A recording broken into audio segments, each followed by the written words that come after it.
semuanya, selamat pagi, selamat datang di Lean Space Podcast by Link Produktif. Jadi hari ini kita sudah kedatangan narasumber lagi nih, yaitu Pak Diri, seperti biasa. Ready Pak? Sangat ready ya. Sangat ready. Nah, hari ini kita bakalan bahas terkait temanya nih teman-teman. Salah kelola dana pensiun sama dengan kerja lebih lama.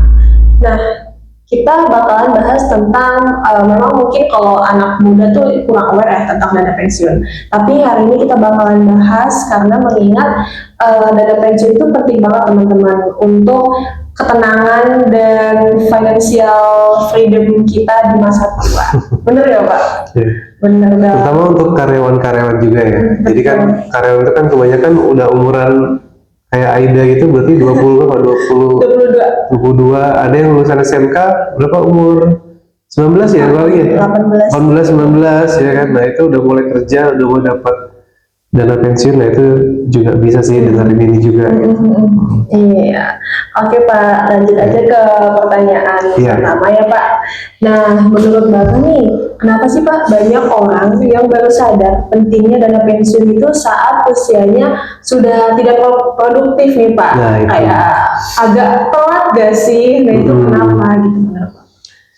Ya, jadi memang ya kalau kita lihat pola kita kerja gitu ya sebagai karyawan, itu kan memang di masa-masanya kita di zona nyaman ya, karena dapat gaji setiap bulan. Terus biasanya dana pensiun itu akan dipotong untuk dia menyisihkan persentasenya untuk dana pensiun. Nah, biasanya itu sekitar ada 5% atau 10% tergantung dari perusahaannya untuk yang dana pensiun yang swasta ya. Ada juga dana pensiun yang jam sostek atau BPJS, BPJS zaman dulu banget ya. Sekarang BPJS Ketenagakerjaan.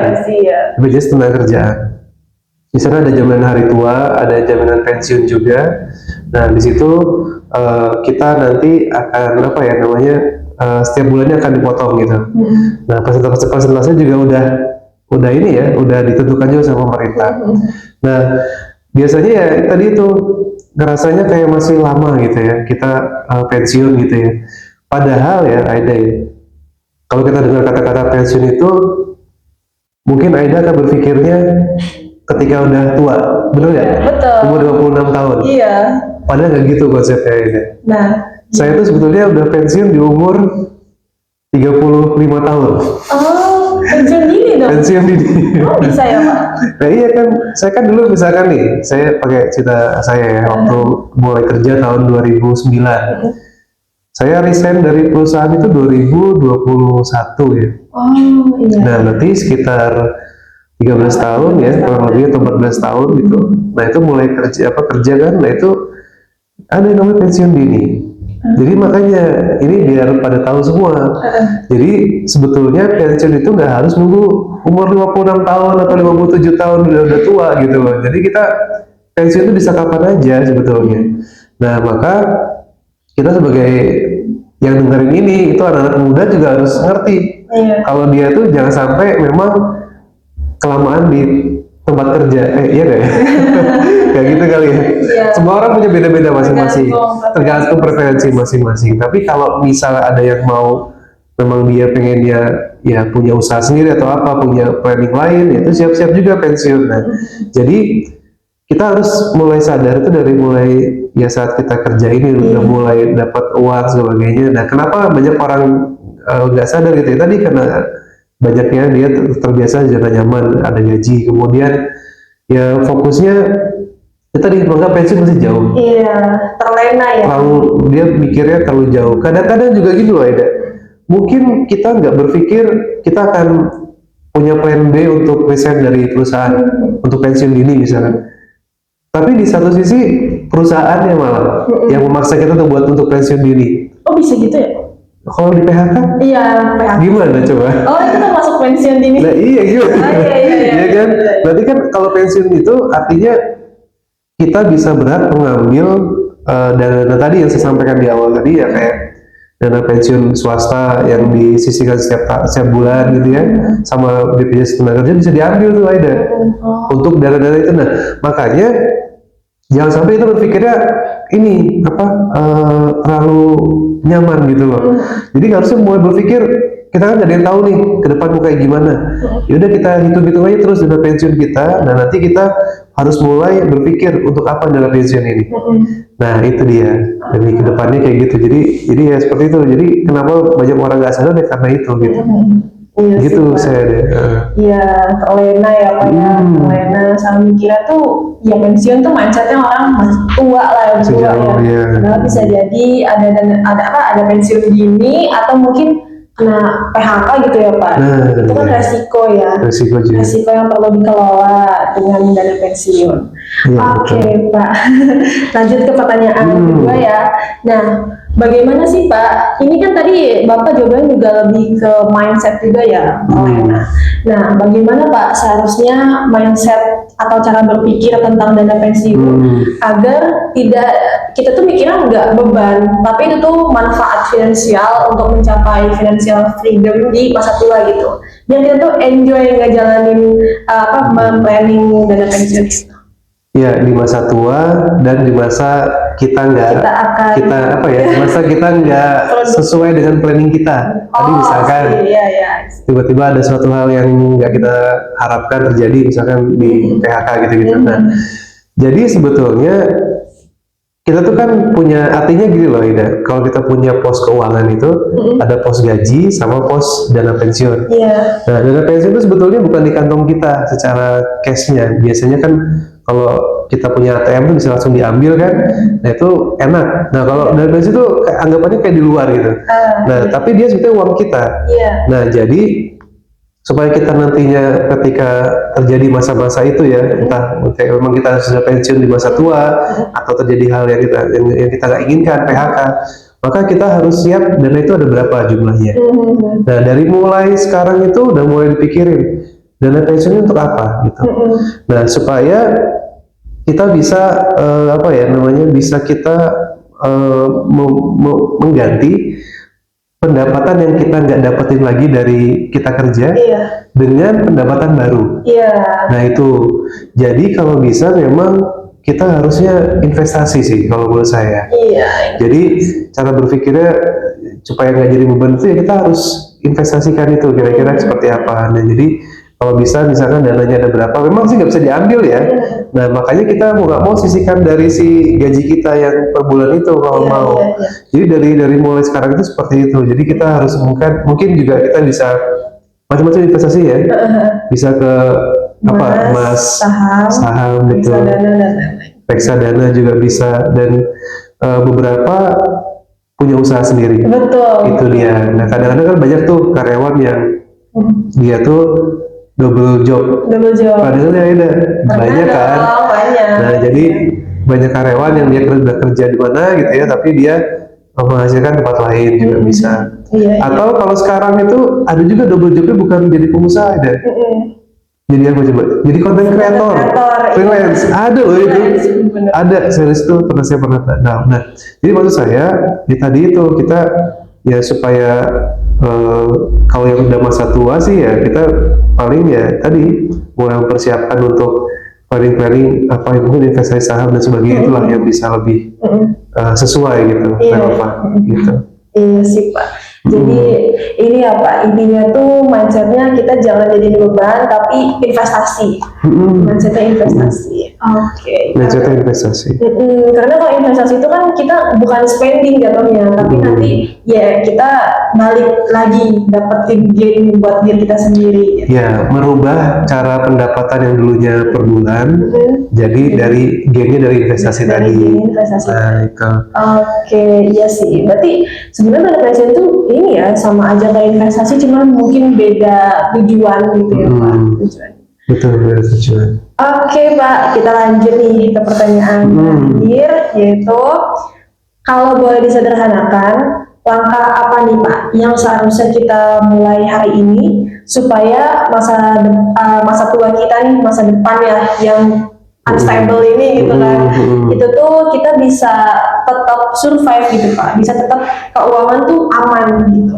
Iya. Ya sebetulnya ya tadi ya balik ke yang pertanyaan apa jawaban nomor 2 tadi sebetulnya. Jadi kita itu memang harus mulai mensisihkan dana pensiun itu di awal ya. Jadi kita tuh memang harus tahu nih, karena gini loh, kita tuh sekarang kan masalahnya cash flow kan. Iya. Harus apa uang cashnya tuh di mana? Masalahnya tuh gini loh, uang cashnya itu kan yang pensiun itu kan nggak bisa diambil masalahnya Ida. Sampai kita berhenti kerja baru bisa diambil. Nah, kita nggak mungkin dong apa namanya baru mempersiapkan masa pensiun untuk pendapatan kita yang di luar gaji tadi tiba-tiba berhenti, bayangin gitu ya. Baru kita ngambil uang pensiun, baru kita ngembangin uang pensiun itu kan udah terlambat tuh. Iya. Nah, jadi maksudnya langkah sederhananya gampangnya gini aja sih. Kita punya gaji kan yang masuk ke uang ATM kita lah ya, tabungan kita dari transferan perusahaan, sisihkan untuk investasi aja gitu. Ya walaupun di dana pensiun ada punya kita uang, tapi itu sebetulnya hanya untuk bonus aja kalau menurut saya. Karena kalau udah keluar uang pensiun itu kita nggak ada pendapatan lagi dari mana-mana setelah kita kerja selesai, kita baru ngembangin dana pensiun itu terlambat, agak lama perkembangannya. Iya. Gitu loh maksudnya. Mungkin kalau misalnya memilih usaha amit-amit bangkrut. Iya, belum punya pengalaman kan. Nah, kayak gitu. Atau dia baru belajar sahamnya pas waktu udah pensiun. Aduh, iya. Nah, itu. Jadi kalau memang kita tuh yang enggak itu ya, yang enggak munafik juga atau gimana ya, tidak, pokoknya tuh kerja emang harus kerja fokus, tapi di luar itu juga kita harus mengembangin juga yang lain. Jadi maksud saya, gampangannya gini, begitu kita masih kerja, pikirinlah mungkin ada beberapa sisihkan uang gaji kita untuk beli investasi saham apa gitu ya, atau emas apa tadi reksadana, atau mau belajar usaha kecil-kecilan juga boleh. Gitu, atau misalkan mau sharing usaha dengan yang sudah temennya atau yang memang yang sudah punya pengalaman di situ, jadi dia punya passive income-nya gitu loh. Nah paling kayak gitu, jadi kayak gitu tuh emang untuk mempersiapkan kita juga ya, kadang-kadang supaya kita ya tadi saya ada sampaikan unstable tadi, supaya kita bisa tercover juga ya, syukur-syukur sampai umur 56 tahun pensiun di situ ya, berarti juga sudah siap gitu. Sudah siap. Karena saya banyak loh mendengar Aida. Waktu saya kerja tuh yang atasan saya kan direktur-direktur itu juga ya, itu juga ada yang dia udah pensiun tapi tiba-tiba dia sudah ada perusahaan lain yang bisa berjalan gitu. Oh, jadi enak banget. Iya. Jadi begitu udah nggak di situ, oh dia udah langsung ke sana, udah dapat order lain. Tinggal mandarin. Iya tinggal mandarin aja gitu. Nah jadi sebenarnya sih hampir semua sama ya. Yang gampang-gampangnya adalah banyak juga teman-teman saya juga yang sama, yang dia masih kerja karena dia punya investasi saham juga ada. Dia masih kerja, dia punya usaha apa juga ada. Nah kayak gitu-gitu. Nah cuma kalau saya lebih milih pensiun dirinya fokusnya ke usaha. Gitu. Gitu sih Aida kalau dari saya, dari pensiun ini ya. Dan memang dari kita itu juga Aida, kita punya namanya teman pensiun Aida. Jadi kita tuh juga mengadakan pelatihan-pelatihan untuk persiapan masa pensiun. Dan sebetulnya itu semua sudah kita buatkan sebuah modul tadi yang saya sampaikan tadi itu, kita udah praktek tuh, udah mulai kita juga praktek ya saham investasi saham gitu ya, kemudian investasi usaha, bahkan kita itu gini Aida, kita punya program pendampingan usaha untuk para pensiunan. Itu tadi kan sampaikan Aida tadi, dia kan belum punya pengalaman tuh. Begitu dia punya banyak uang, dapat uang sampai miliaran atau ratusan juta pesangon itu, dia pasti akan gampang ngeluarin uang kan, tanpa dia mikir-mikir, saya pengen usaha ini gitu ya.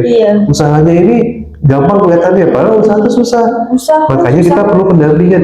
Kita ada program kayak gitu. Oh, didampingi ya Pak? Didampingi, makanya. Kalau misalnya nih, itu kan pasti banyak dong Bapak, ada usaha, mungkin juga ada investasi. Nah itu diajarin juga nih. Didampingi juga, betul. Didampingi, diajarin cara-caranya, resiko-resikonya. Terus juga kalau sekarang tuh lagi booming-boomingnya, Aida pernah dengar nggak investasi saham yang dia multi bagger?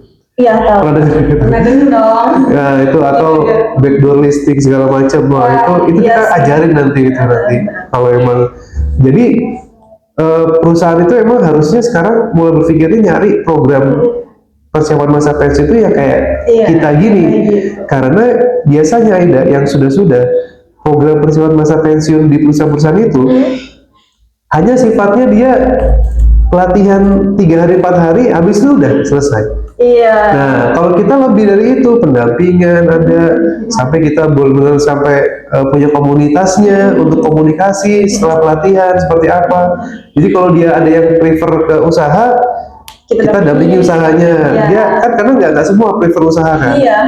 Dia prefernya ke investasi saham, kita juga dampingi juga gitu. Oh iya sih Gitu, Pak. kayak Iya gitu. sih. Jadi uang itu aman gitu. Benar. Karena kebanyakan juga apa namanya sih, kayak kita lihat ya kasus-kasus itu kebanyakan tuh yang udah punya uang pensiun pesangon itu mereka tuh sering ditawar-tawarin sama nggak tahu dari mana itu infonya Ada. investasi A, B, C, nanti returnnya 30-40%. Nah biasanya tuh tergiur tuh mau gitu. Bahkan ada perusahaan khusus yang emang menawarkan produk-produk investasi loh Pak. Nah itu Ada dia. lah pokoknya. Nah cuman itu nggak pasti apa gainnya, malah kita rentan ketipu. Itu dia, banyak yang kayak gitu. Oh iya sih Pak. Gitu. Tapi ini program ini bukan cuma untuk, apakah cuma untuk orang yang udah ada dana pensiunnya nih Pak? Kan mereka ada pasangonnya gitu. Oh iya. Apa kayak saya nih barusan kerja gitu kan, terus kayak saya aware kan saya juga di keuangan Pak. Itu ada tuh memang di beberapa perbankan tuh menawarkan produk dana pensiun, tapi cuma naruh doang. Bukan kan kalau Bapak kan kalau dari produktif itu kita ada pendampingannya kan, dan bisa milih mau usahanya itu bentuk apa, investasi kah atau usaha kah. Nah gimana tuh Pak? Itu menurut saya ini malah baru kepikiran sekarang ya. Jadi jadi sebetulnya ya yang kita sekarang tawarkan tuh sejujurnya emang baru kepada karyawan yang akan masa pensiun, yang akan memasuki masa pensiun. Berarti entah dia di umur 20, biasanya kalau perusahaan tuh dia digabung 3 tahun, umur yang 3 tahun ke belakang itu digabungin, jadi umur 54, umur 56 biasanya. Nah kita tuh nggak kepikiran ya, baru sekarang nih. Bisa juga nanti kita buka juga sebuah program yang itu memang kita arahkan untuk anak-anak yang mau memiliki dana pensiun tadi gitu loh, yang pengen dikembangkan. Jadi tuh dana pensiun sebetulnya gini loh ada konsepnya. Dia punya suatu pendapatan, terus habis itu dia itu punya lebihnya gitu ya, yang mau disisihkan itu buat dana pensiun dia. Iya. Itu loh maksudnya. Nah, misalkan dia punya 1 juta setiap bulan. Nah, itu mau diapain uangnya? Jangan cuma ditabung gitu loh. Nah, itu betul Pak. Maksudnya. Benar sih, benar. Itu kita bisa tuh, nanti kita bisa buka kayak gitu juga. Jadi kita akan ngambil area itu. Jadi kalau misalkan ada yang mau disisihkan uangnya tadi itu, jangan belanja di tabungan. Iya. Itu yang kita harus mulai edukasi tuh. Karena inflasi kan tiap tahun naik. Kalau uang cuma di bank, emang sih ada bunganya. Tapi kan kalau misalnya tabungan itu cuma sejuta, dari sejuta 5% berapa sih? Iya, betul. Jadi lebih baik dikembangkan ya Pak ya. Itu betul. Jadi ya tinggal kita ngelola faktor resikonya. Nah, benar, faktor resikonya juga. Makanya faktor resiko itu bisa kita minimalisir asalkan kita tahu caranya. Gitu sih sebetulnya. Karena gini loh Pak, kalau dari sisi saya yang anak muda nih, orang tua tuh pasti mengarahkan anaknya untuk kerja. Udah kamu PNS aja. Yang mereka incar itu adalah pensiunnya. Serius Pak, mereka tuh berpikir kayak udah kamu biar tuanya enak gitu. Sementara kita kan anak muda ya, maksudnya anak Gen Z lah ya, itu tuh kita preferensi karir tuh nggak selalu PNS, tapi pengen juga misalnya di swasta. Orang tua tuh tapi kurang gitu Pak support. Nah solusinya kan sebenarnya intinya orang tua tuh takut pensiunnya kenapa-napa gitu. Nah itu bisa tuh Pak, jadi kayak maksudnya kita buat anak mudanya biar ada persiapan dana pensiunnya dari sejak awal gitu. Iya betul. Ya nanti kita bisa ya, jadi yang pertama kita siapin mau investasi investasi di usaha bisa, investasi di saham juga bisa. Paling kita ke arah 2 itu ya. Yang sekarang saya lagi pelajari, saya lagi praktekin itu sekarang ke sahamnya. Lagi coba analisa di situ. Oh, apa tuh Pak? Pakai fundamental, teknikal? Kita pakai fundamental sih, fundamental aja, karena sih. kalau teknikal terlalu Trader banget ya Pak, Iya. jangka pendek. terus juga teknikal fundamental tuh lebih bisa ini dagger untuk naik gitu. Iya sih. Karena kita dapat dari isu-isu tentang bisnisnya kan, tentang apa gimana apa sih pergerakan dari di situ mau ke arah mana, Bener, dia mau ngerjain project apa, Iya. itu kan bisa semakin meningkatkan kepercayaan pasar, jadi dia bisa naik cepat sahamnya tuh. Bener. Nah paling nyari yang gitu-gitu Aida sekarang, nyari yang gitu-gitu Iya sih ya, emang harus pinter. memang investasi itu sekarang lagi naik daun juga sih Pak, maksudnya Iya. istrinya banyak yang tertarik gitu. Saya juga terus terang lagi belajar buat apa namanya ya, invest selain emas ya. Emas kan memang udah pasti stabil dan naik gitu. Tapi kan investasi itu juga kan maksudnya kayak saham itu bisa ya kayak Bapak tadi dari fundamental kita baca, lihat kondisi makro domestik juga, global juga. Iya, Ya kayak gitu. Itu menarik loh Pak, banyak yang pengen nanti kita belajar. bahas itu nanti. Terus terang aja kayak Iya. temen saya juga kayak pengen belajar ini, tapi kan saya masih bingung juga ya ngajarinnya gimana. Jadi mendingan kamu belajar sana udah pinter kayak gitu. Udah praktek. Udah praktek, ya bener udah praktek gak terjun langsung ke pasar modal. Sama itu satu lagi, kalau dia mau investasi di usaha juga bisa. Usaha yang memang menjanjikan Yang kayak bagi bukan hasil aku, yang iya. kita lagi sekarang buka untuk pembiayaan. Iya kayak gitu juga. Itu boleh tuh. Jadi tapi kita sebagai ininya sebagai penyaringnya ya, penyaringnya untuk memastikan bahwa usaha itu tuh memang potensinya untuk untungnya besar. Ya tadi itu mungkin dapat dari PO aja. Kalau kita dapat kontrak PO si usaha tersebut, kita berarti masuk ke situ. Paling gitu sih yang sekarang kita kembangin gitu. Iya. Wah, menarik banget sih. Iya. Awalnya menarik Panjang banget. ya jadi ya. Dana pensiun. Jadi intinya dana pensiun itu sama lah kayak investasi, cuman memang fokusnya ke apa ya, masa tua dan lebih ke bebas gitu nggak sih Pak? Ketika kita Masa udah nggak tua. kerja. Gitu. Masa tua dan ketika kita mau pensiun Iya. dini, Itu udah nggak bingung gitu. atau tadi kita juga sampaikan juga anak-anak muda yang punya dana lebih, kita anggap dana pensiun itu gitu loh. Gitu. Yang tadi itu aja kayak gitu. Iya. Jadi kadang-kadang kalau kita bicara dana pensiun tuh kayaknya kok tua banget Iya gitu benar ya. Pak, saya juga males dana pensiun tua gitu. Iya, padahal nggak gitu kan. Pensiun itu kan untuk kita bisa terus-terusan apa ya freedom tadi itu, financial freedom. Iya. Iya, begitu teman-teman. Jadi nanti kalian nih mungkin ada orang tuanya atau kakek neneknya yang udah OTW pensiun. Nah, bingung mau kelolanya gimana. Kadang kan biasanya orang cuma berpikiran kontrakan aja Pak. Kontrakan. Nah, kita bisa tuh kita konsultasiin dan kita dampingi juga untuk pengelolaan dana pensiun. Kontrakan itu sama dengan usaha. Itu masuknya di usaha. Di usaha, iya. Biar ada variasi Pak, nggak kontrakan semua. Oh iya, betul. Kalau semuanya bikin kontrakan yang ngekosnya siapa? Iya. Benar. Oke Pak, terima kasih banyak untuk hari ini. Jadi ngebuka pikiran kita nih. Kemarin kita bahasa marketing, bisnis lagi. Nah, sekarang kita beda deh tentang investasi, benar. Investasi dana pensiun. Oke Pak, makasih ya Pak. Terima kasih. See you hari ini lagi.